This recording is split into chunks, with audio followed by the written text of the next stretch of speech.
everything he had and was always entertaining. No matter what, how the team didn't show up, Russ showed up. Plus, he's a smaller man. I got to give it to him. He was going against the Giants, So I'm starting. What does that even mean? He was a smaller man. What? Well, he's like 5'10", and your average college player now is probably at least 6'3". He was a wee lad. But he was a brave young man, showed up. So I'm starting the Russdiculous jersey hanging from the rafters. Okay. Whatever. T-Dog, what's your take on that? First off, what are your, I want to hear Lugs's, what are your phases? You have to have phases to really implement an idea. What's at least your first two phases? I know either. Well, phase one, I talk to you guys, and then we disseminate. Okay. So we all tell three people and they tell three people? Well, that famous sportscaster, Kent Spencer, I think I can touch base with him, and we might get four people. So okay, that's four. And that's phase one. I just want at least phase two. Yeah, phase two. Yeah, we got time. Yeah. Phase two. Let's see. What's his name? Keith or Tim O'Sullivan or whatever at the Courier Journal. Tim Sullivan, maybe. The columnist. I'm giving him a little Irish lilt there, upgrading his status. I don't think he needs much more Irish than he probably already has. Oh my goodness! See, that's the idea. That's it. That's five. Okay. What do we got? 5. 1, 2, 3, 4, 5. Phase 3 is what? What's phase 3? Yeah. Well, we get Russ on the Sport Weasels and really uptick on his profile, his brand. This might be Russ calling in. That sounds like that sounds like a turkey that's outside the door there, man. That's the Russdiculous. Lugs, I like your idea, but let's let it percolate a little bit. It's a little weak brew right now. Okay, I just have so when you put the name up on the rafter and it's Russdiculous's jersey, is that S apostrophe or apostrophe S? How does that go? It's all one word. RUSDICOULOSTUE. That's the French version with that TUE on the end, I think. Lugs, I thought one of your phases would be like creating a song for them. Since you're so prolific in writing songs, you could write a song for them, and then it get played on the radio. Yeah, that's a good idea. Good idea. Well, maybe next week we'll debut that when we have him on for the interview. Okay. Wow. Okay. Well, let's move on. And now, sports of yesteryear. It's not about Russdiculous anymore. It's about guys older than him, and they might be little people too. Here's Lugs. Okay. Since the Derby was this past weekend, kind of the virtual Derby, nobody saw it coming where Secretariat was going to win that. But anyway, that was the craziest thing, wasn't it? Gee whiz, it was the greatest horse of all time. Do you think it might win? I know. The animation when it was wide wasn't bad, but then they showed the close-up and it looked like a bad kid's toy, But anyway, in honor of that, 1897, 23rd Kentucky Derby, Buttons Garner wins aboard Typhoon 2. Buttons Garner. 2 minutes and 12 seconds. 1898, 24th Kentucky Derby, Willie Sims aboard Plaudit wins in 2 minutes and 9 seconds. And 1918, going away from Derby, Yankees set record with 8 sacrifices, and they beat Red Sox's Babe Ruth team 5-4. 1919, first legal Sunday baseball game in New York. 35,000 watched the Phillies beat the New York Giants 4-3. I believe that's enough sports of yesteryear, friends. Otherwise, we're going to wax poetic. I just want to go back to the... Hold on a second. I got to do the close, okay? That was Sports of Yesteryear with Lugs. I don't know who Willie Sims was, but I think he used to play wide receiver for the Green Bay Packers. Goodbye. Okay, T-Dog. I just Go. want to say, just to kind of go back a little bit to Russdiculous, but to tie it in with the virtual derby. To be fair to at least, if you're going to do a PR type thing, you got to have like Ali Sheba from '87 win it out of nowhere. That way, at least people will talk about it. If you just have the heavy favorite win, it just comes and goes. Was there wagering on that thing? Legal wagering on that thing? I don't think there was any legal wagering. Just under the table. I'm sure there was money placed on that thing, just because people are bored out of their gourds. Yep. I mean, people betted on the draft. Like, I forget what the odds were that the New England Patriots would trade down in the first round. And, someone made a decent amount of change on that. Highest rated draft ever, by the way, from Rogers' basement. All right, gentlemen, what else do you got for this award-winning edition of our program? I'd just like to note legend Don Shula passes at 90. Coach of Miami in the absolute glory years, had the perfect season pretty much. So thank you, Don Shula, for all the entertainment. And thank you, Larry Zonka, for showing that a nose could be on either side of your face, depending on which day and game it was.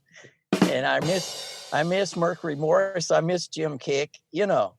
Those are kind of guys. Garo Yepremian, who made extra money selling tires out of his car after football practices. That's how much they didn't pay those boys. So, anyway. All right, it's time for Wild Ass Predictions. Mine is Coach Shula's not dead. No, I'm kidding. Go ahead. T-Dog, take it away. T-Dog, wild prediction. I will say my wild ass prediction is that the Detroit Lions win the NFC North. Detroit Lions win the NFC North. Wow. Okay. Wow, I like it. Who's their quarterback? Who's that going to be? Oh, it's going to be Stafford. What are you talking about? Who's going to be the quarterback? Stafford's going to be healthy. Okay, sure, fine, good. All right, Mr. Luggs, sir, your prediction for the greater good here. Well, since I am coming to you from the Albanian consulate, I won't get into how I ended up here, but let's just say it's not good. Anyhow, soccer is the big game here. I'm saying America is going to field a championship soccer team in the next round of friendlies or unfriendlies, whatever they call those. So that's my wild ass prediction. Here's mine. Hang on for it. This is what's going to happen in Dallas. People will be cheering 4 more years for the MVP, Andy Dalton, MVP of the NFL in 2020-21 season, Andy freaking Dalton. Wow. He'll get a big contract. Wow. The confetti will rain down on... Well, the Red Rifle, the Cowboys, it's the Wild West. What the heck? The Alamo. I like it. To kind of tie up our quarterback thing, I have a haiku. Oh, please, go. That for one of our favorite quarterbacks, hopefully he finds a place to stay. Cam. Red Rifle, Big D.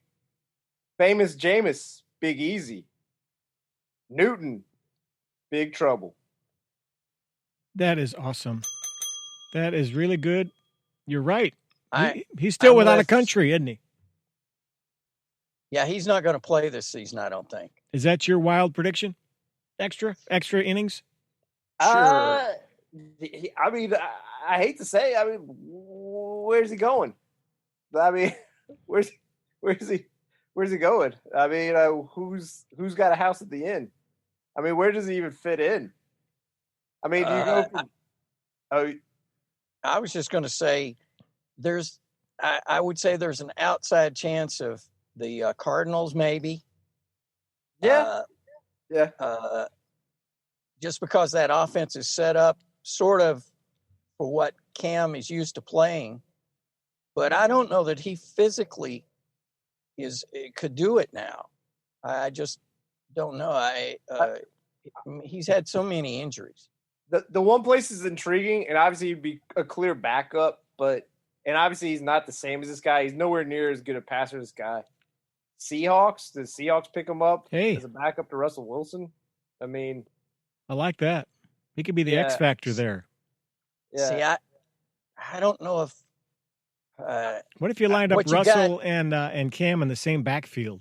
Wouldn't that be kind of cool? I almost feel like, I mean, and I get if Cam Newton thinks it's beneath him because it does kind of feel this way. But I think with Cam Newton, he's going to have to be a backup to like a vet because they're afraid for like a younger quarterback. It'll squash like their confidence if they're on the same field. And Cam Newton, if he is healthy, is slinging the ball around and doing plays that the quote unquote starter can't do. Yeah. So I don't know. I think Cam's issues, if he's physically ready, his issues with teams is not his ability. I think it's just his attitude and the sort of antics that he brings to a locker room. I think he's disruptive in a lot of ways. So Cam got the shaft? Cam shaft. Oh. All right, anything else cooking here, guys? That's just real quick. Yeah, go.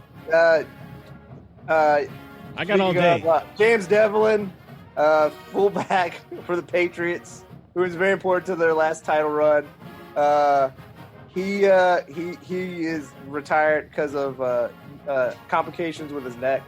So, I'm just saying, let's give credit to fullbacks. We should do the top 5 fullbacks one of these days. On the next episode of Sports and Other Stuff, the top 5 fullbacks. Yeah, I think that's kind of like going to Secretariat. You got to go with Jim Brown. Yeah, I guess technically, yeah. At what point did we lose control of the show? Go ahead. That's it. That's all I got, friends. Okay. Well, I had a big fancy close here, but we're just going to let that one slide. Hey, we don't care. Go ahead and run that sucker. Yeah. Take 2. Here we go. Sports and Other Stuff is sponsored by Swendella Bread. At 3 in the morning, when you're in bed, Swendella bakers are baking bread. And that is one reason it tastes so good, like oven-fresh Swendella bread should. When it's Swendella, it's a swella, fella. Stop in and ask for... the fish. He has the chala. I'm sorry, we're going to have to do this again. There's cops are here in the parking lot arresting a guy. I got distracted. Do that again, man. I'm sorry. I think we'll just leave it at that. It's 28 minutes past the hour. We are the Sport Weasels. Be safe, be well, and believe it or not, even after all this, we'll get through this together. So long for now.